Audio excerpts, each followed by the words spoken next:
Wow, we are live. All right, here we go. Hello, everyone. Welcome to the Ice and Dixon Show, the Thanksgiving special. This is huge. It's a big moment for us.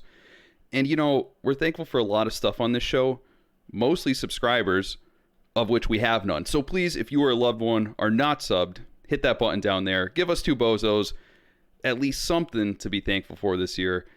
All it takes is a second, and you'll get weekly shows and clips from yours truly. And with that, let's all say hi to a man who needs no introduction, Dixon. Wow. That's really nice intro. You like that? Really, I cooked that up this morning. That was really good. We would definitely appreciate anything. And, in reality, look at the deal these people are getting. I mean, it's free. Yeah. You get weekly shows, you get clips, you get just state of the art commentary and all the things you want to hear, right? Yeah, you get our unique perspective that no one else really has. We're a little edgy. We're a little on one side. We could be a little on the other side. You honestly never know what we're going to say. And I mean that truthfully. It's the truth. Yeah, absolutely. You never know what you're going to get, which is incredible. Exactly. So, again, you see that red button down there that says subscribe. Just hit that. Just really quick. It'll make our holiday, and it'll make yours too. For the rest of your life, honestly. This is the best decision you've ever made. The college you're going to apply for, the individual you're going to marry, subscribing to this show. I mean, it's just one of those things you really should do. Yeah, all that other BS pales in comparison. Because, unlike who you choose to be married to, you're going to be stuck with us for the rest of your life. So, I mean... It could always be a lot worse. It could always be a lot worse. I mean, what do they say? Like 70% of marriages end in divorces now. So 70%. Wow, that's pretty high. Is it that? I don't even know. It's something like that. It's kind of sad. It's definitely a decent percentage when you think about it. Yeah, that's something. And I don't know if that's. I think it's our generation. Honestly, I think we're all a little too connected. I think. Yes, there's a lot of connection. I mean, you need to have some time for people to miss you. I mean, with the phones and Zoom and FaceTime and texts and SMS messaging and MMS messaging. Oh, that's a throwback. I don't even know if kids know what SMS is anymore. Remember when you used to have to pay like per text message? It'd be like 25 cents or something. Oh my God.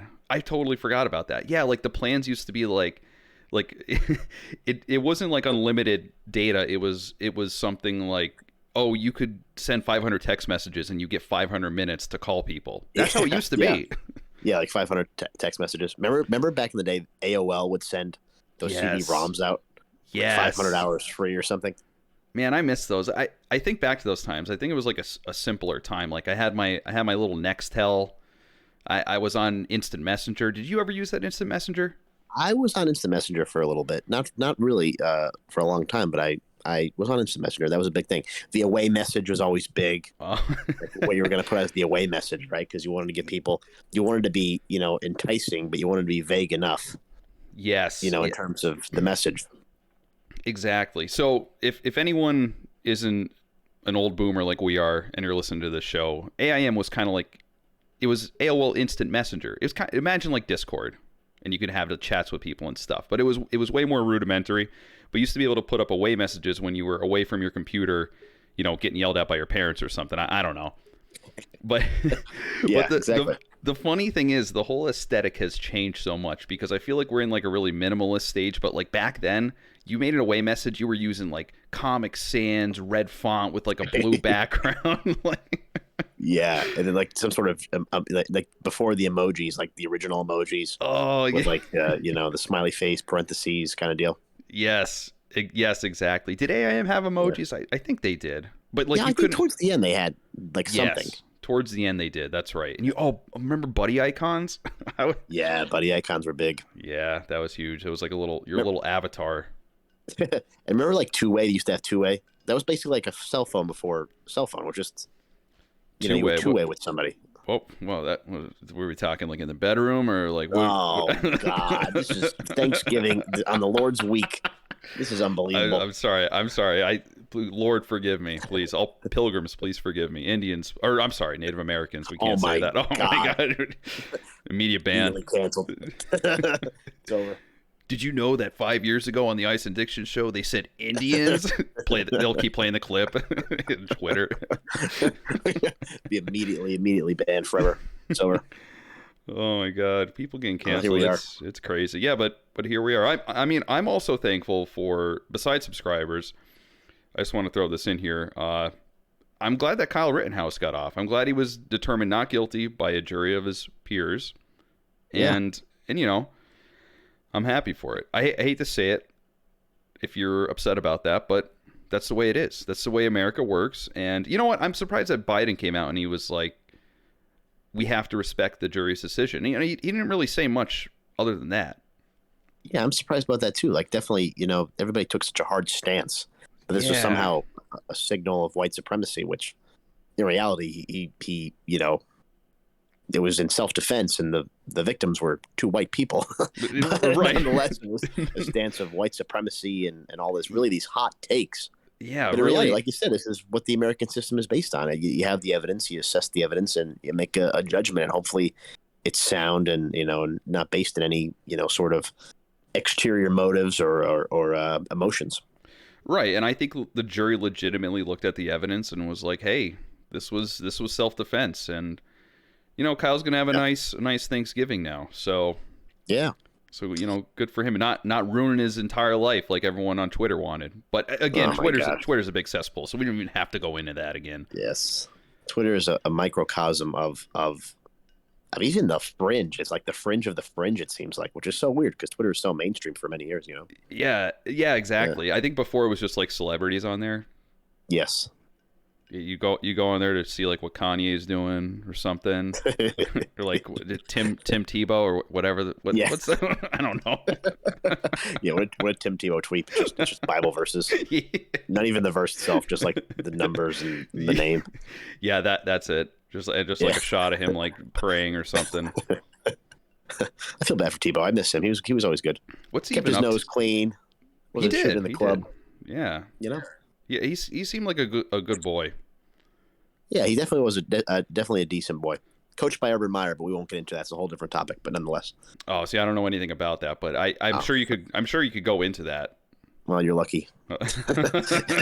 maybe another show we could do that. Maybe another show will deep dive into Tim Tebow's career. The Tim Tebow birthday special. Tim Tebow, friend of the show. Yeah. Big friend. Yeah, maybe next year when we blow up and get all those subs that we were talking about, we'll have Tim on the show. We'll say like, hey, look, we got 30 subs and you're not doing anything, so. You're not doing anything. That's pretty good, Matt. That's pretty good. Immediately canceled because we said Indian on previous episodes. It's over. Tim Tebow's done. Really done. Little slip up there. Doesn't Tebow play baseball now or something like that? Yeah, he did play baseball. He played minor league baseball for Are you serious? A few years. Yeah, he played for the minor league New York Mets team. I think it was the Mets. Now, why in God's name do you go from the NFL to play on the minor league baseball? Why do you do that? Well, I guess a passion for sports and athletics. Thought he had a chance to be successful. Yeah, but what? Like, I don't know. I feel like wouldn't a team be like, oh yeah, like you could do this. Come to MLB. You know, NFL, MLB. Is that like a lateral move? Michael Jordan played in minor league baseball for a while there. Oh, really? Yeah, one of the new quarterbacks, Kyler Murray from Oklahoma, a couple years ago. He played professional baseball for a while. He was drafted in the MLB. Then went to the NFL. Bo Jackson. Wow, that's honestly pretty. I honestly didn't know that there was like crossover. I thought you went into like one sport and then you were done. Well, traditionally you do. I don't think it's an encouraged or an ideal thing. Mm-hmm. You know, but I think it's like Allen Iverson. We were talking about AI the other night. They always said he was a much better football player than he was a basketball player, but he just pursued basketball and that was it. Yeah. That's it. You know, it just, I think it speaks to their passion that they're just athletic people and they just love sports. Like you go to the NFL, you're a millionaire. You could literally just sit on your money forever, like a dragon hoarding his treasure. But they choose to go into like another sport. It's like, I don't know. Yeah. I admire it. I can't imagine like saying like, oh, like I'm sitting at this desk job, so like I'm gonna get like another desk job. Like that's gonna be cool too. I'm gonna do both desk jobs at the same time. Like it doesn't have the same No, attraction or charisma. absolutely not. No. I mean, being a desk jockey, it's not easy. It's not fun though, and it doesn't pay well either. I mean, it just sounds. Why wouldn't you? Why wouldn't you just jump at the chance to be a desk jockey? And that's why. Yeah, these idiots that play in the NFL and MLB. Well, that's so stupid. Just crunching numbers all day in Excel for hours on end. Wow, those guys don't know what they're missing here, idiots. Well, idiots, yeah. I'm doing the real stuff. This is what America's built on: hard work. Oh yeah, yeah. I could literally be replaced at like any second. Like, literally an imminent demise of the workforce. At any second now, especially in this day and age when it's very hard to find good help. It seems like. Oh yeah, it definitely is. And then we get automation coming in. It's like, automation. What's going to happen? Are we going to go to like a fully automated thing? Like, are we just going to be like some kind of Matrix thing? It just might be just a digital esque society. Man, I really hope not. I mean, we're not going to live long enough to see that. I'll tell you that. No, we're not. No, I mean, 70 would be a gift the way things are going. But we got an angel looking over us, Dixon. I'll tell you that. Oh my gosh, do we ever? Maybe more than one. It's very possible. It's maybe a whole team of angels managing our every move. Exactly. Lord knows made it this far with some help. Oh my God! If we could go into stories, but we won't get into that. No, not yet. Not yet. But so Dixon, what are we going to be talking about today? What are the hot topics? We got some heavy hitting things happening right now, and I think the whole world is talking about it. It's something that we're all concerned about, and we're all just kind of wondering why. Pete Davidson and Kim Kardashian together. Why is an absolutely great question. Sorry, continue. Yes. No, it's just amazing. It's how does this Pete Davidson keep doing this and keep doing what he's doing with these women? I mean, let's be honest. Maybe to some people, but Pete Davidson I don't think is an attractive man. I don't think so. I really don't. You know how you could look at a guy like no homo and you could say like, hey, he's attractive. Right, you get it. You understand. Yes. You could understand the appeal objectively. Yeah. So like when my girlfriend says like, oh, that guy's hot or that guy's hot, she says a little too often for my taste. But that's besides the point. We won't get into that. But like I look at Pete Davidson and I just don't get it. Like I understand why other girls find like other artists hot, like I don't know, Justin Bieber maybe or something like that. Justin Bieber. But that was the first thing that came to the top of my head. I don't know, but you get what I'm saying. Like Pete Davidson just doesn't have it, and I don't see it. Sickly. He looks like sickly with the tattoos and the decreased muscle mass. Yeah, and he's got those bags under his eyes. He's got those bags under his eyes. All he's really done is Saturday Night Live, correct? He's not like that's it. Like that's the only thing. I don't think so. I don't think he's done anything else besides that. Like, where do they scoop this guy up from? Yeah, really, where do they scoop this guy from? His whole big thing is that his dad died 9/11. That was like his shtick for like many years. I don't know if it still is. Are you serious? Yeah. Well, yeah. That was like his thing. Did he have like any connection? Like, was his dad connected? Is that how he got to SNL? I mean, I don't know. I mean, but evidently he had, some sort of way in there, and that was kind of it. He must have knew someone or had some kind of connection, because I feel like to get into SNL, like you have to know someone to even get like an audition or whatever to get on that, right? Right. But then I don't know the exact details of Pete Davidson's career, but yeah, he ended up on this. No, I have no idea. I'm just he's just such an enigma to me though, because like as you say, like the first thing you have to have if you're going into that kind of thing is you gotta be attractive, and second, you gotta be funny. And Pete Davidson has neither of those, so I don't. Meanwhile, he's pulling Kim Kardashian and Ariana Grande and whoever else.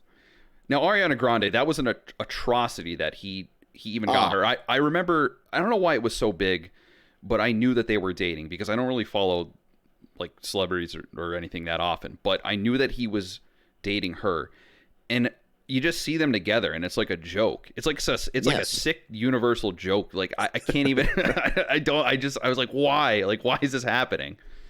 Yeah, exactly. I mean, it's just completely just random, just with no explanation. And that was the whole thing when she was with Mac Miller, and ended up being with Pete Davidson. And then they were engaged for a while, I think, or something. I don't know.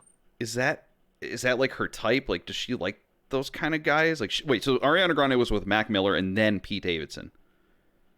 Is it Pete Davidson or Pete Davison? What? How do you say? Oh God, we're ruining already. Oh no.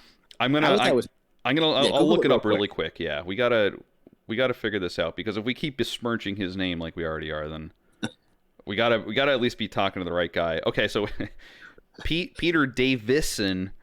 Yeah, I thought it was Davison. No, but Pete Davison is an English actor who he's an old guy, and honestly, I would say he's more attractive than this Davidson. Yeah, so it's Davidson. David Son. Okay. Davidson. Gotcha. Yes. All right, Davidson. All right. Well, that's interesting. Yeah, but I don't I don't think he did anything else. It says he did stand up and television and film. He was years active, 2013 to present. So boy, really making a splash this early in his career. I guess so. His first on-screen appearance was the third episode of the MTV comedy series Failosophy. Oh. And that was it. Heard that show. Yeah, I haven't even heard of it either. Then on MTV2, The Guy Code. I mean, like, I just don't see where this guy came from. And then there's another shot of him where he just looks. I'm sorry, this guy just looks very, very ugly. I mean, I really hate to say that I'm not much to look at, but yeah, he's just such a and he lives in his mom's basement. I think like that was his whole thing. Like he lives on Staten Island or Long Island, outside of New York City. Yeah, and the mom has a house, and he has like a setup in the mom's basement. Now, and he's big on those stick and poke tattoos where they just like, oh my God, like your buddies like just like hook you up with like a amateur tattoo gun. Yeah, like you're in a jail cell and they're spiking you up. But okay, so maybe you could see perhaps Ariana Grande and Pete Davidson work in some universe, just because they're both younger, they're both artists with air quotes in their own way. Artists, they yes. have that they have that the millennial force, because everybody seems to love Pete Davidson. So maybe in some plane you understand that. Maybe you do. I don't know, because she was with Mac Miller, and he was kind of that he's a rapper, but he had kind of that alternative look to him. Wasn't like didn't fit the mold of anything. And I always thought Mac Miller was very talented. R.I.P. Yeah, absolutely. But you look at Kim Kardashian and Pete Davidson, it just doesn't make any sense. But I think there's a factor we're not addressing here. What's that?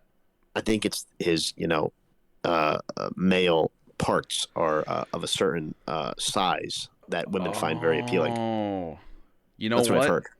Really? So is that the rumor going around? Dixon, that would make actually a lot of sense. That would make all of this make a whole hell of a lot more sense. Right. But even so, like, you have, a penis attached to something. I mean, yeah, like what are they tossing a bag over his head every time they do it? What I mean? What are they? Yeah, we're even so. I mean, Kim Kardashian. I mean, geez, like you have Kim and Kanye. The modern day pick. Marilyn Monroe and JFK. Yeah, maybe a little different story arc in terms of their. But still, a little different, but yeah. Yeah. It just doesn't make any sense. I simply can't follow, because as guys, we have that one advantage, right? Like, I guess we could be ugly, but we got to bring something else to the table. And like I said, a lot of guys that are ugly, they could be funny. Right. Davidson doesn't have that.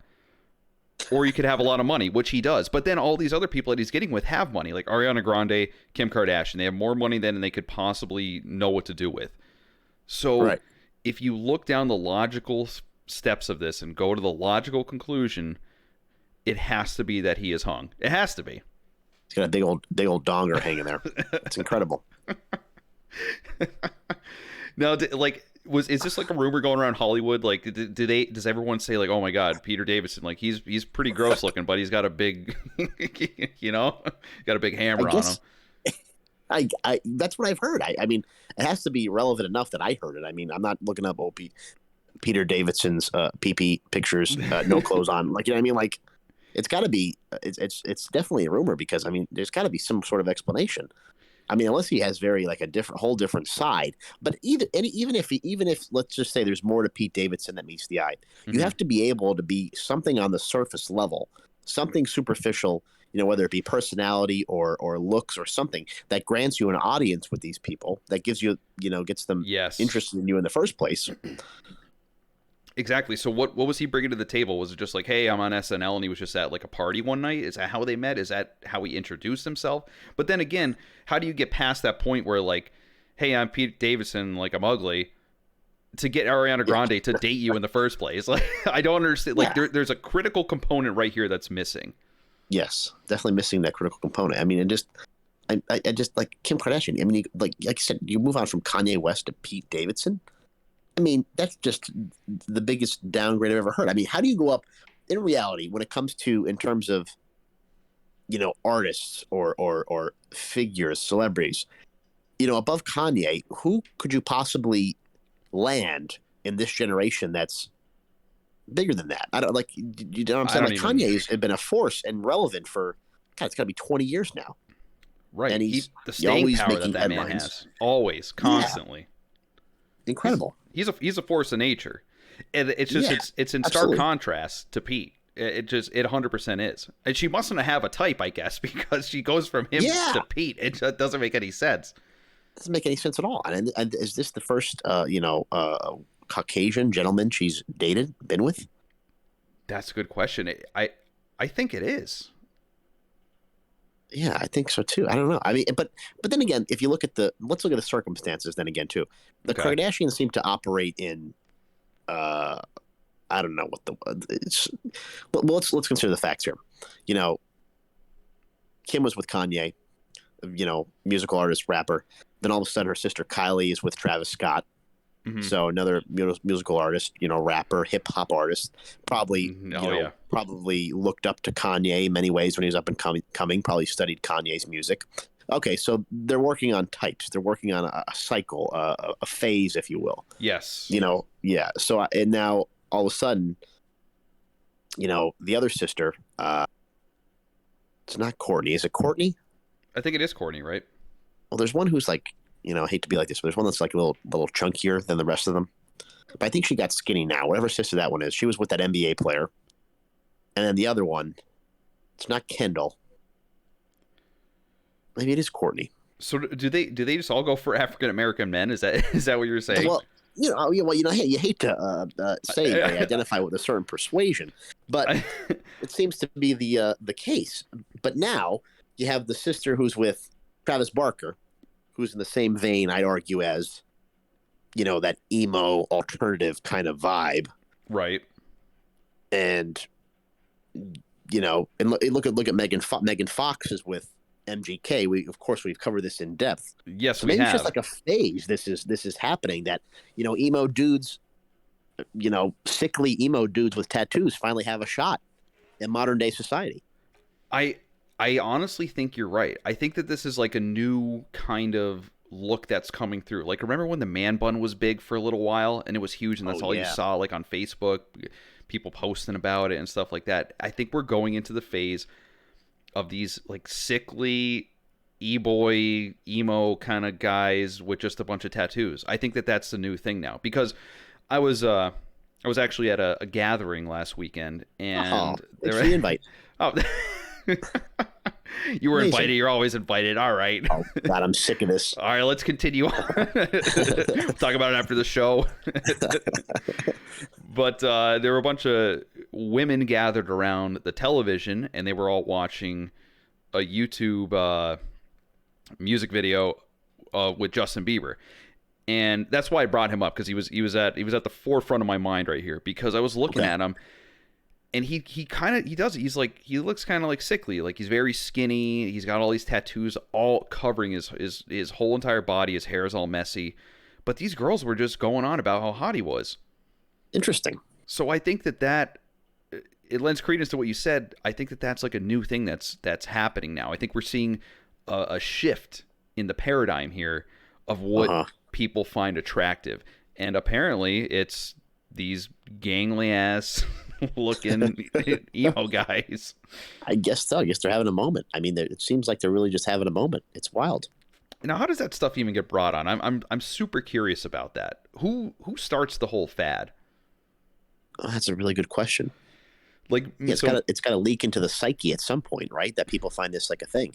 It does, and it goes back to, I think we're too connected, because I think people see, posts about, Megan Fox is dating MGK and so is dating this guy who looks like this, and I think it just seeps into your mind. It plants like a little seed, and then these people date who these famous people are dating, or like look like they're dating. Yeah, right. That makes sense. Yeah, I think that's how it kind of sweeps around, because we're all so connected to like one central thing. This shit gets posted online, millions of people see it, and they emulate it in some way. And I think that's what happens. Yeah, definitely. It spreads quickly. The only thing I'm thinking is too is, remember, we all grew up with that era of like MySpace. Speaking of AIM, you had AIM, and then you had kind of MySpace. Oh my God, that. Remember, love you had MySpace. Well, wasn't there like a MySpace, I want to say status like Facebook, but wasn't there like some sort of message you could leave on MySpace, or was it just like you post like updates? Yeah, you used to be able to like post like it'd always be like bad night, don't want to talk, text, but TXT. Yeah, you'd post on your page. It's kind of hard to describe, honestly, without like I need like a diagram and to show someone. I need like a PowerPoint. But yeah, you'd post on your page, and it would come up. It kind of just like on your Facebook, like a status update, I would say. Yeah. So like, remember, like MySpace, MySpace for the most part was like, it was always like, I feel like it was like emo driven. Like you had 100%. That, with the original selfies, like in the bathroom with the hair over the eyes. Yep. And that was kind of like, that was part of our youth, to date us, if you will. But, these people are contemporaries of ours and peers, colleagues in some aspects, if you would. Oh, yes. And maybe that's just kind of, you kind of like, you're trying to relive that youth portion of your life. You might be absolutely right, because that was big back then. And you see that, or similarities to that style now. Like I would say, like looking at Justin Bieber or like MGK, I would say there's some similarities back to like when people were emo, or like scene kids, or whatever you want to call it. Yes. I think that there's like calling back to that, but it's manifested into like a future version of that. Right. You have that alternative style that is very much, it seems to be in vogue. It's just one of those things. I guess every 20 years, thank God you got those stick and poke tattoos, because you'll be in pretty good with Kim Kardashian. They'll be there forever. Yeah. It's just interesting. Yeah, very, very interesting. And I wish I could just ask Kim what's going on there. I really do. I want to sit down. Actually, I want to sit down with Megan Fox and Kim Kardashian. They'll be on the show next year, I'm sure. And we'll have to interview them and say, what the hell were you thinking? Because they're going to be broken up by next year. I guarantee it. Yeah. Both of them. This is going to be a phase. There's no way this lasts. No way. It's impossible. It's like a I don't know, like a fantasy world. It's got to be like you said, like a big joke. Where are you going? It's a big cosmic joke. But that actually brings up another point. Actually, a question that I have. Maybe you could answer, like lend some knowledge to this. Why do these celebrities date and then break up within like a year? What's up with that? It's a really good question, because us regular people, with the exception of marriages, like you said, what did you say? 90% of marriages end in divorce. With the exception of 99, 99.9%. Yeah. With the exception of that, obviously, it's more prevalent with this generation in this day and age. Mm-hmm. Yeah. Why do they do that? And I've read something somewhere that celebrities date other celebrities because, it's like sort of that protected culture, like we talked about. Yeah. You can kind of do what you want. So Ariana Grande has some cash. So did Pete Davidson. Kim Kardashian has a ton of cash. I mean, I think probably her net worth far eclipses Pete Davidson.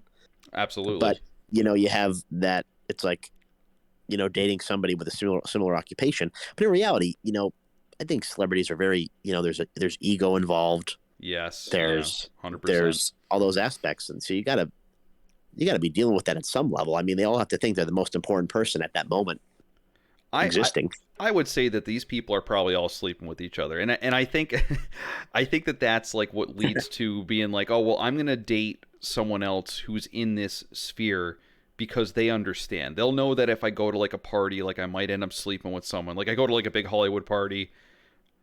Oh. Oh, excuse me, cut that. I sneezed there.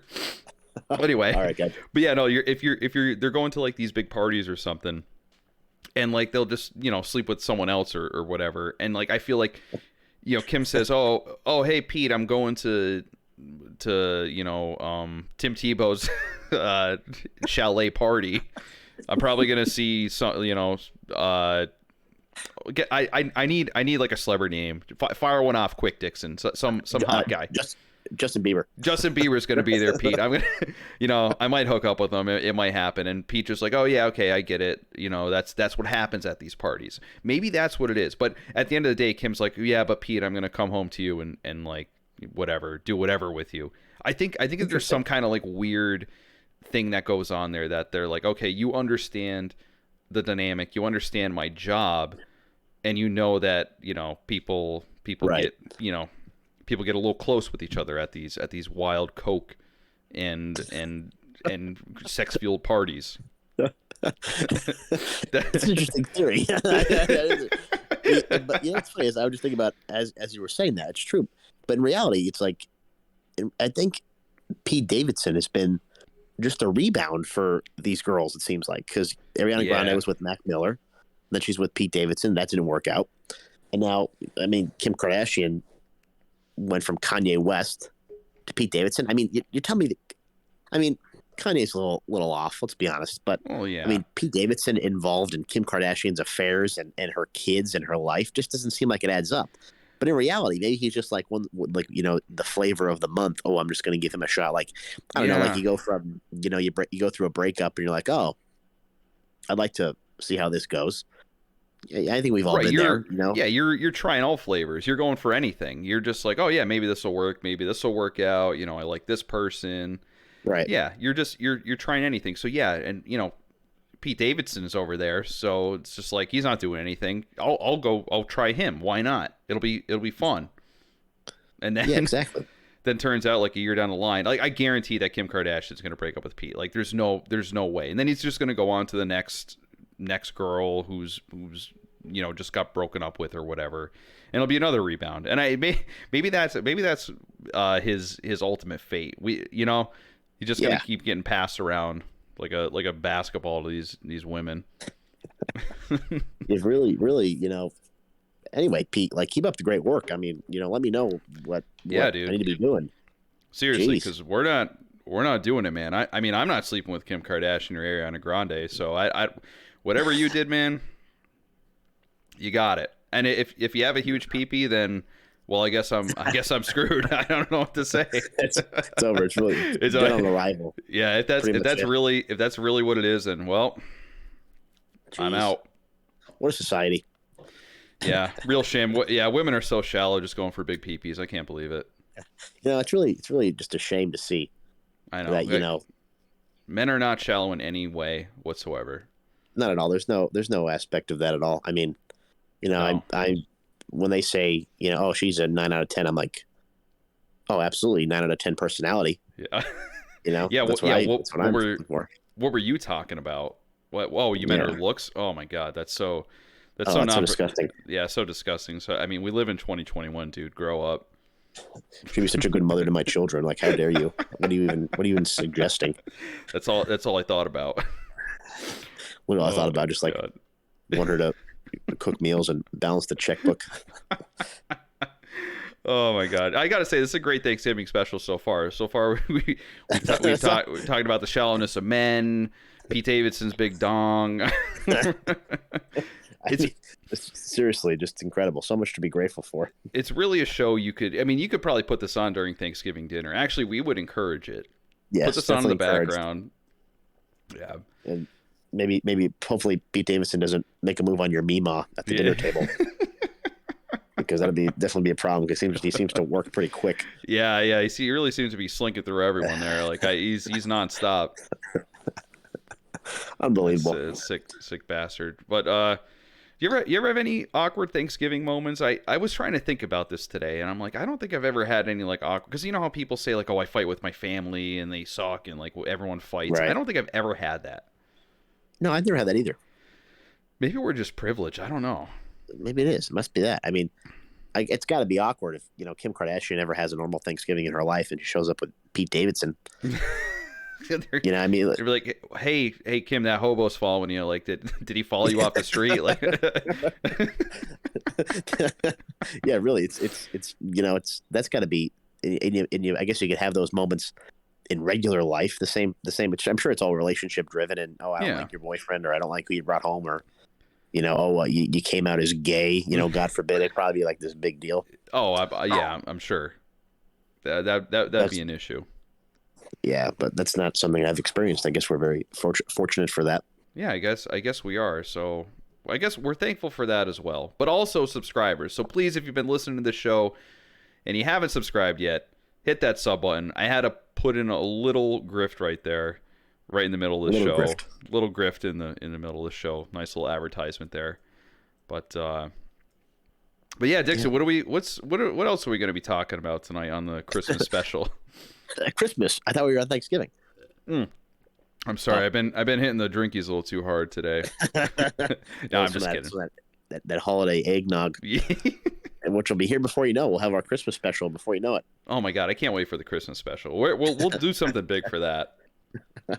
But you think about Thanksgiving and since the Thanksgiving special, one of my favorite. I don't know if they really have Thanksgiving movies or specials like you have with Christmas. I mean, Hallmark runs them. It'll be May. It'll be the middle of May, and it'll be a Hallmark Christmas movie marathon. It seems like. Oh yeah. But one that comes to mind is the Charlie Brown Thanksgiving. Charlie Brown, Peanuts, comic strip, Snoopy, Thanksgiving special cartoon thing they have. It's an absolute classic. It is. I think it's my favorite. Definitely my favorite Thanksgiving special, which I said I don't think too many of them exist. But I think it's my favorite Charlie Brown holiday themed movie I think out there. I think it's one of my favorites. I think it's definitely classic, but I think underrated in its own right. Really? So you think that one's the best? It's my favorite. So could you give like a quick summary of the Charlie Brown Thanksgiving special? Okay, gotcha. So so you have a little boy named Charlie Brown, and he has friends, Linus, Lucy.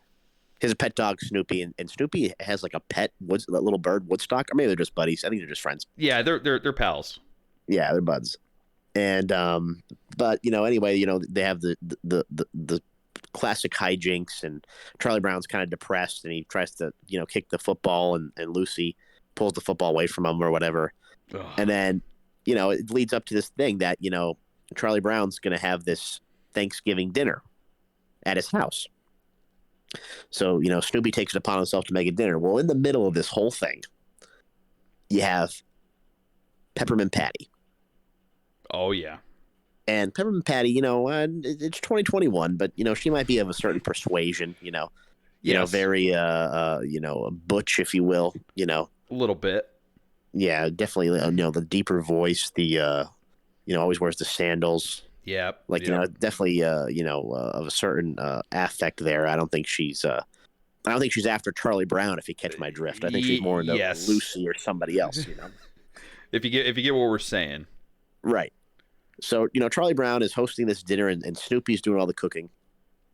Peppermint Patty calls Chuck up, as she calls him, and invites herself over for this Thanksgiving dinner. Now, it's a very nice affair. They have a table set up. They have chairs. Snoopy is there, and he's making food. And now, keep in mind, I don't know if you know this, Snoopy's a dog, right? Oh, yeah. And so when there's Snoopy, what does he do? He's he makes toast. He's making popcorn. There's jelly beans involved. Like a pretty nice spread for a bunch of kids and a dog, I'd say. Oh yeah, right? absolutely. What does Peppermint Patty do after she invites herself over, complains about the food, and Snoopy gets embarrassed, kind of upset, and his face turns red, and she's there complaining about it after she invited herself, and she's there with her friends on this special day. No, I'm just saying that's awful that she did that. Good. No. I'm just saying that's awful that she did that. It's serious, and I'm just saying it right now. Peppermint Patty is a total bitch. It's terrible. She goes in there, invites herself, and then complains about the food. I have to say that because this used to be like a show. It was like a series, the Peanuts, Charlie Brown and everything. If you're younger and you don't understand what we're talking about, but yeah, I never liked Peppermint Patty. She was always so annoying to me, even when I was a kid. She still is now. I just always hated her. So annoying. Yes, really. Yeah, just really absolutely. Totally rude and obnoxious. Just threw everybody under the bus. It was completely uncalled for. And you feel so bad for Snoopy after he put that spread on for his Charlie Brown and his friends. I was gonna say to hurt poor Snoopy of all people. That's really sad, honestly. Honestly, really sad. She should have went out there and said, "Wow, your dog made all this food. This is incredible." Yeah. Wow, I can't believe what I'm seeing right here. Like that, your dog made food. Like, have you talked to anyone about this? Yeah, this is Charlie Brown. Do you realize what you could accomplish with this? It's incredible. And no, there she is complaining about the spread after she invited herself. Just really a total bitch move. And I'm just not. Yeah. She's never going to be all right on my eyes ever again. Absolutely, really just a shame. We've always said that, and that's a firm stance on the Ice and Dixon show. We do not like Peppermint Patty. Yep, forget it. It's over. Peppermint Patty's canceled. Totally done. Peppermint Patty canceled. Canceled. She ruined Thanksgiving. How does that end? Because you're gonna have to fill me in because I haven't seen her in a while. It's been a while for me. But does she get redeemed in the whole thing? Does she apologize to Snoopy? I honestly forget what happens. I think there is a moment where she is apologetic because her friend. I don't know her friend's name, but she has like the glasses. Oh, and she calls Peppermint Patty sir, doesn't she? Yes, sir. Yes, really a gender bending scenario. Yeah. Here. Pretty racy for the era. It honestly was. This was like the progressive show before progressiveness was even a thing. Honestly, if you think about it, it's incredible. It's really something else. Yeah, but I think there is a moment where she's apologetic. But nonetheless, if I were Charlie Brown, I'd never forgive her. And she has not been forgiven in my eyes, and it's still she'll never be forgiven. It's over. Firm stance on the show. And now let me ask you this: what do you think about Lucy about pulling the ball away from Charlie Brown every single time? What's that about? Yeah, we get it, Lucy. That's your shtick. You put poor Chuck on his back every single time. It doesn't seem like it's an intentional thing, though. I don't know. You ever watch whenever he does it? But then again, he calls her out for it because he's like, you're gonna pull that ball away, and I'm gonna fall, and I'm gonna kill myself. Exactly. So it seems like he knows that's her thing. Yeah. Exactly. And you know what? Charlie Brown's already depressed. So how dare Lucy? all that Charlie Brown wants to do is kick the ball and make him the happiest kid in the world. He's already the most depressed kid in whenever this was made, the 60s. I don't even know if depression was invented that. But she's pulling the ball away from poor Charlie. All he wants to do is kick it, and then he falls on his ass every single time. That also pissed me off too. Maybe I was just an angry kid, but Lucy and Peppermint Patty just always pissed me off. That I'd have to agree with you. Somehow I feel better about Lucy pulling out the football than I do about Peppermint Patty because wow. If Charlie Brown knows this is going to happen, he's setting himself up for failure. Here, he's just trying to be a good friend. That is true. Peppermint Patty comes over and totally derails the whole thing. But I do agree with that sentiment that Lucy should also be canceled and not forgiven as well. I think they both should be banned from the show. Absolutely, we're canceling both of them. That's going to be a new. That's going to be a new segment on the show. We're going to cancel someone every single show. Cancel everybody from an old comic strip. Peppermint Patty, not a friend of the show, and that's it. You imagine someone tunes into just this part. What the fuck are they talking about? What Peppermint Patty? Unbelievable. It's just unbelievable. It's just one of those things, man. It's just my God. What a shame that happened to that poor crew. It honestly is. I should I should go on her Twitter and just post like Peppermint Patty just like with a big like cancel sign in front of her with no context. Just that. And I think people would get it. I think they would get it if they've watched a Charlie Brown Thanksgiving. They would totally understand it. They probably would. You know what? On Thanksgiving Day, I think I'm going to do that. Yeah, that's a good idea. Guys, also follow our Twitter as well. So Yeah, just another Twitter. quick plug. A lot of funny stuff on there. Actually, I don't think we posted anything. So, but we will if people follow. So that'll be good. Actually, no, I'm sorry, Dixon. We did get one single like. I posted one of our videos on there, like to advertise. I put in the hashtags and everything, and we got one single like, but it was from some like Saudi Arabian guy or something. I don't know. I don't even think he spoke English. 1823 QZYQ. Yeah, definitely. Yeah, something like that. What's the handle? What's the at? What's our username? I think it's Ice N, the letter N, Ice N Dixon. Oh, that's pretty catchy. You cannot do the ampersand, so we had to do the N. Oh, okay. Yeah, interesting. So, you can't do that. I didn't know you couldn't do that. Interesting. Yeah. Well, I'm pretty sure. I'm pretty sure you can't do the ampersand. Yeah, like as like your username, like your at, like I think you can make your username whatever you want. I think I did make it to Ice ampersand Dixon, but the actual like tag, it's Ice N Dixon. So that's how you find us. I think. Oh, okay. I understand. The name and then the tag, the handle, yes. Okay, I got what you're saying. See, I'm not as big as on Twitter as you are or were. So yeah, you'll have to teach me one of these days. You'll have to teach me your ways. Man, I haven't been on Twitter in so long. It's just like I said, just a cesspool. But anyway, nonetheless, it'll be totally relatable once we cancel Peppermint Patty for all of Twitter to see. Absolutely, totally canceled. Absolutely canceled. Oh my! Actually, Dixon, we're gonna get attacked. You know why? Oh. Yeah, why? Because they're going to see Peppermint Patty as part of the LGBTQ community, and they're going to say that we are homophobic. That's probably what's going to happen. Because Peppermint Patty's obviously transgender. Yeah, and yeah, she might be. I don't know. She kind of looks like she has like some masculine features. Masculine features, definitely sort of an androgynous scenario happening there. Do you think that was the creator trying to like push that kind of stuff? I don't think so, because I think, if you compare it to a Charlie Brown Christmas or, Charlie Brown, the Christmas episode, it's very conservative. He does, he talks about, the birth of Jesus and the true meaning of Christmas is about, Jesus coming into the world. So that's like, maybe it's a balance thing. Maybe that's really what it's all about. That is true. That's a good point. But like the whole thing about Peppermint Patty just sounding like a guy and just being like very butch, like you said, and then her friend calling her sir all the time. It was just a very strange dynamic that was going on there that I didn't really understand as a kid. Like I didn't get what was going on with that. Yeah, it is a really strange dynamic. Yeah, I wonder what the whole point of Peppermint Patty was. Maybe just to be like, just to piss you off. I guess. Well, I guess it worked. But who was the one that Charlie Brown liked? Who was that redhead? That was literally it. It was the redheaded girl. That was Peppermint Patty? No. The girl that Charlie Brown likes is the little redheaded girl. That's all we know her as. Oh, okay. I'm sorry. Yeah. I thought I was wrong this whole time. Like, oh my god, they get hit with like the Mandela effect or something. Yeah, okay, that makes sense. Yes. No. Okay, yeah. So, but not a main character, I would say, but an unnamed as well. Just that she's the redheaded girl. Yeah, she would just kind of show up, or maybe red hair. Yeah, Charlie had the hots for her. Yeah, Charlie really got nervous around her. Yeah, I got not so much around Peppermint Patty. Can't blame him. No. Really fired up about this. Peppermint Patty, you're canceled. Done. It's over, Peppermint Patty. Done for you. It's really and long overdue, if I may say. Yeah, you got away with this for way too long. Let's be honest. She's been ruining Thanksgiving for 40 years. All right, enough is enough. 40 years. And you know what, Lucy? You're next. We're coming for you next. There's Lucy and Tim Tebow. Imagine her pulling that stunt on Tim Tebow. That's his next career, being a place kicker. Oh, that's great. It wouldn't happen. I think Tim Tebow's an upstanding gentleman. I don't think he would do something like that. He's a nice, conservative, upstanding gentleman. Maybe, I don't know. Definitely. Yeah, probably. I would hope so.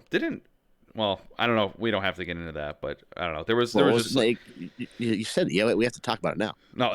I saw. Speaking of people being upstanding gentlemen in the NFL, there was someone who was not very upstanding in the NFL, and he was an ex NFL player actually, I think, but he beat his girlfriend or his wife or something with the poor baby right there. Oh gosh, I don't know. We don't have to talk about this on the Thanksgiving special. If you didn't see it, we don't have to talk about it. But it's pretty gruesome. But folks, if you're listening to this, don't watch it. But it's pretty graphic. Boy, I thought Peppermint Patty at Thanksgiving was pretty bad. This is getting even worse. Yeah, man. Yeah, I wouldn't want him coming to my Thanksgiving. I'll tell you that. I'll tell you that. Beat up poor Tim Tebow sitting at the table. Yeah. Oh my god. Unbelievable. Good stuff. Well, everything's good except for Peppermint Patty, and I'm just glad we finally addressed that. I'm glad we really got that off our chest, and we had to bring it up at the Thanksgiving special. Next year, I'm sure we'll bring it up again. Maybe we'll update you all on the canceling aspect of what's happened to her since this truly scathing attack that we've launched at Peppermint Patty. Somebody had to do it, and I'm just happy to take the charge on this one. Yeah, and we'll recap next year and see how she's holding up after all this. Yep, we'll see if she's still in popular culture, which I hope not. But most likely not. You're gonna watch it on. You're gonna watch the special on like Apple TV or whatever, and like her parts are gonna be totally censored out. like that's what they try to do with Trump and Home Alone 2. Wait, are you serious? Yeah. Did they actually do that? Well, I was watching Home Alone 2. It was on the former ABC Family last night, and I'm surprised because the Trump scene is still in Home Alone 2 because I wanted to see it on video. I wanted to see what was out there, and I googled it, and it was like Macaulay Culkin supports banning Trump from Home Alone 2, and in some aspects on some channels or some broadcasts of it, his part is removed. Are you kidding me? Yeah, I get a life. I mean, it's a 15-second clip. Yeah, it's like you could remove that clip and it wouldn't impact the story at all. I don't even think it would impact the scene, right? Like it's literally just Trump telling Macaulay Culkin like where to go in the hotel or something, right? Like that's all it is. I don't think he even like really does anything. So that's it. Yeah. To have like such anger and hate against the guy that you want to remove him from like a 5-second scene. I don't know. That sounds a little ridiculous. Well, he's no Peppermint Patty. I'll tell you that much. Oh my God. Peppermint Patty. Peppermint Patty's done. She's going to be on the thumbnail. It's going to be Peppermint Patty with a big cancel sign over. That's going to be the main thumbnail. That's awesome. Really hard hitting topics. Yeah, see, honestly, really, really hard hitting topics. But we're having some fun. It's a special show. We're having some fun. But yeah, it is a hard hitting topic. Let's be honest. It really is. It is. It's a good time of year. It's a nice time of year, and we have to keep things light and really just go for the throat against Peppermint Patty. But I don't even know if I want to bring this up because it'll make you mad because I wanted to go into the final topic of tonight's special. Oh no. You're going to like the topic, but you're not going to like what I have to say about it. So I listened to Beach Boys' Pet Sounds. Oh, man. Wow. I did. Awesome. And you know what? If anyone listens to this part, if you look at the chapters and you skip to it and you're like, oh, wow, I like Beach Boys and I found this through SEO, just click off now because you're not going to like what I'm going to say about it. I did listen to it. Okay. And I'll be honest, it was not for me. It wasn't for me. There's something about that. Oh man, I don't even know how to describe it. Like not even that genre, but like it had like that early 70s, like actually, well, late 60s because that's when it was made, right? Like I looked it up and I think it was made in like 1966, I think. Yeah, something like that. 65, but 66. I don't know. I couldn't get into it. It was, and you know what? You know what the funny thing is? You know how I listened to the Pink Floyd album, right? For last episode. Well, I went to the album again and just listened to it without any visual stimulation that I was getting from The Wizard of Oz, and I actually enjoyed listening to Pink Floyd album and Wow. listened to some of the songs again. But then I went to the Beach Boys, and I'm like, it's just not for me.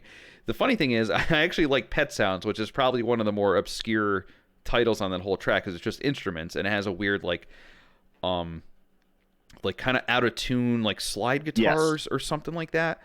But I honestly kind of enjoyed it. And That's a good song.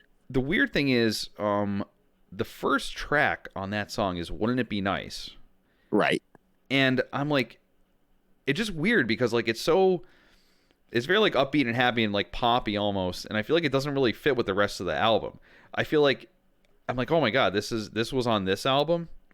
But what do I know? Like, like I'm not like some kind of connoisseur of music. I'm sheepishly stepping into all the things that Dixon is giving me, and I gotta say, I don't know. It wasn't vibing with me. I can't say I hate it, but I will say this.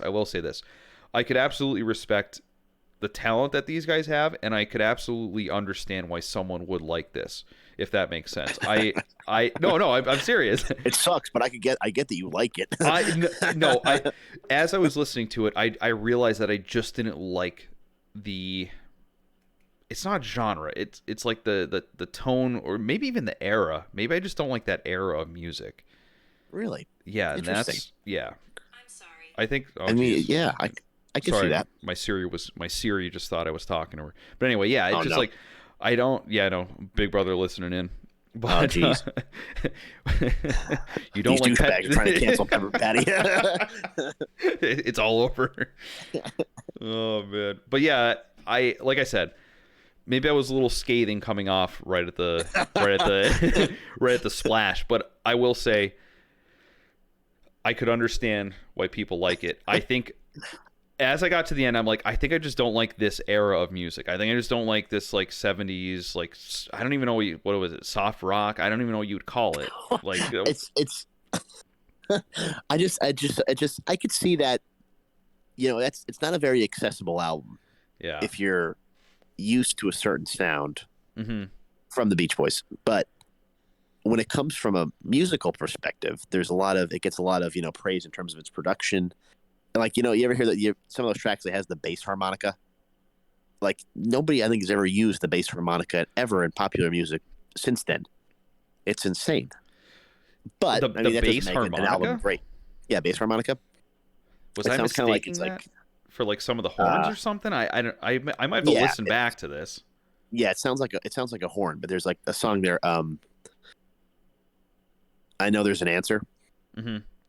And the bass harmonica is featured in that pretty prevalent. Oh my god! The funny thing is, I wrote down like two of the songs that I liked. It was Pet Sounds and that song, and it's probably because that was featured. Because I remember liking. I'm like, oh, I like this. It was the instruments in the song that I like was catching my ear. So maybe that's what it was. What's at least a positive. Yeah, I think I'm thinking about the album now. It's such a good album. And but there's things that it's just unbelievable. It's the second, according to Rolling Stone. Whatever if they know anything about music, I don't know. They're more of a popular culture rag now. But it's the second greatest album of all time. Wow. Maybe I'll have to take another listen to it, or I don't know. I'm gonna have to see what other people have to say about this. Other articles that have reviewed this album. This will be the big deciding factor. If it's just you don't like the album, you don't like the Beach Boys, you don't like high quality production, forward thinking. Oh, okay. The fact that Brian Wilson used basically an orchestra. Oh my God! You're really really laying it on thick. Did basically what EDM producers and producers do now with soundboards and digital. Literally had to take the tapes and tape them together. Oh my God! To put the whole thing together and have a whole vibe to it, but nonetheless, whatever. This will be the deciding factor. If you listen to Sgt. Pepper by the Beatles, okay, Sgt. Pepper, because the Pet Sounds directly. Paul McCartney heard Pet Sounds and said, "We have to make something better than this. This is the greatest thing I've ever heard. This is the greatest thing I've ever heard. We should try to top this. We should try to do something better than that." You've got to be kidding me! So that's how Sgt. Pepper was made. Yes, exactly. So the Beatles and the Beach Boys had this whole kind of rivalry and kind of this artistic, thing going back and forth. Is that, the Beatles released an album, Rubber Soul, Hmm. Rubber Soul was kind of a growth album for the Beatles, and then Brian Wilson heard Rubber Soul and he wrote Pet Sounds, Wow. and the Beatles heard Pet Sounds and they wrote Sgt. Pepper, and then Brian Wilson heard Sgt. Pepper and he was working on what would have been the greatest album of all time, Smile, but totally had a nervous breakdown through the process. At one point, it was really weird. He has this song that's called "Mrs. O'Leary's Cow," and if you're in history, Mrs. O'Leary's cow caused a fire and burned Chicago down. So, it's funny. I actually have heard of that. right. So he has this song. It's called Mrs. O'Leary's Cow, and it's like the way I describe it is like if you had to assign a sound to a fire, like what music would sound like if fire made music. That's exactly how it sounds. And Wow. like the next day or shortly after that, the studio they were working in, or the studio next to, or the building next to the studio, burned down. No way. And it freaked him out. Like he couldn't do it. Oh my God! Like he really freaked him out. He was he was schizophrenic, dealing with a lot of mental illness. Yeah, it's one of those things that like they had this, and so Brian Wilson, that project was scrapped. It was combined into this really rush job album, Smiley Smile, which is good on its own, but it's not the real thing. Right. But out of all that came the song Good Vibrations, which is Brian Wilson describes as a pocket symphony to God. A pocket symphony to God. Yep, you got it. That is a very eloquent way of putting something. I actually really like that. A pocket symphony to God. Yeah. Wow. Good vibrate. And he said it about Good Vibrations? Yeah. Uh-huh. That is... It is what's behind that? Because like I'm trying to think of Good Vibrations in my head, and I think of it as like a pop song from that era. Oh, of course you would. Oh, no, Good Vibrations. He wrote Good Vibrations along with his cousin Mike Love. He wrote it because Brian Wilson dealt with like a lot of spiritual, metaphysical aspects into his music. It's like, and that's the thing, is that's why he was kind of like really pissed about the original Beach Boys. He's like, I want to write about more than cars and surfing and everything else. Yeah. So he had things he wanted to express, and there's sounds he wanted to create. I mean, I can go on and on and on, but he had a lot of intangible things he was trying to address in his music, and that's kind of how Good Vibrations. But he said that his mom used to tell him that dogs can pick up on people's vibrations, like they can sense what's bad, what's good, what's wrong. So that's how he wrote it. Oh my God, that's crazy. Oh man, it's wild. And even just get into the history of the Beach Boys. Like Brian Wilson had a sandbox at one point in his house. Yeah, he had a sandbox in his house, and he had the piano in the sandbox. Are you kidding me? He'd sit at the piano in the sandbox and write music. That's incredible. That's like a true artist right there. You get in your zone, you get in what's comfortable, and you get inspired. That's it. See, like I find like I'm more impressed by everything surrounding the album than what I mean the actual album. I honestly feel really bad saying this, and this is probably like a huge affront to everyone, but I mean, maybe I'll have to give it another shot. I don't know. Maybe I'll have to be under give it a shot. It's over. It's but yeah. But if you're ever looking for it, you should watch the movie Love and Mercy with John Cusack, and he plays Brian Wilson in the movie. Okay, so does that follow the Beach Boys then? I would assume. Well, it's more or less Brian Wilson's story, because Brian Wilson had a lot of. There's a lot to that band. At one point, Brian Wilson's brother Dennis Wilson was involved with Charles Manson. Like he was friends with Charles Manson. Yeah. Yeah, and they have a song. They have a song that's called "Cease to Exist." Was that ever released? It was on an album. And Charles Manson actually wrote it, or wrote something for it. Wow. Yeah. That's it's actually like kind of creepy. And as I was listening to to Pet Sounds, I was like, for some reason it just made me think of Charles Manson. I don't know why. And I'm like wait a minute, like weren't these guys like related in some way, like the Beach Boys and Charles Manson? Yeah. I don't know why. There was some of the songs just gave me like a strange vibe, and I really don't know how to describe it. Yeah, no, I could see that. I could see that being a thing. I mean, there's some songs in there like Caroline No. That's definitely like an ethereal, very kind of creepy song. At the end, his dogs are barking. It's Brian Wilson's dogs barking. Yeah, there were songs like that. Like there was some weird, I don't know. It just gave me like strange vibes. Maybe it's because I was sitting in the middle of my dark house just listening to it by myself. Maybe that's what kind of flipped the script for me. But I don't know. Two thumbs down. I wouldn't say two thumbs down. Well, how we'll have to think of like some kind of rating scale, because I feel like we're gonna do this a lot, because I actually do enjoy listening to these albums and stuff. But this could definitely be a recurring segment. So far, we've had it on every single show. So yeah, really. We'll have to think of some kind of like rating system, like the Ice is an idiot rating system. No, why do you have to be so ignorant Ice. I am ignorant to all these things because, again, I don't really listen to that much music. I was in a what was I in? I was in a DMB for whatever reason for like 5 years straight. That's all I would listen to. Oh, have you heard from the this album Live at the Gorge 2017? I know what song is gonna play now. Like, you ever hear this 20-minute song? Oh, it's so good. Like, that's all I would listen to. I know what you mean.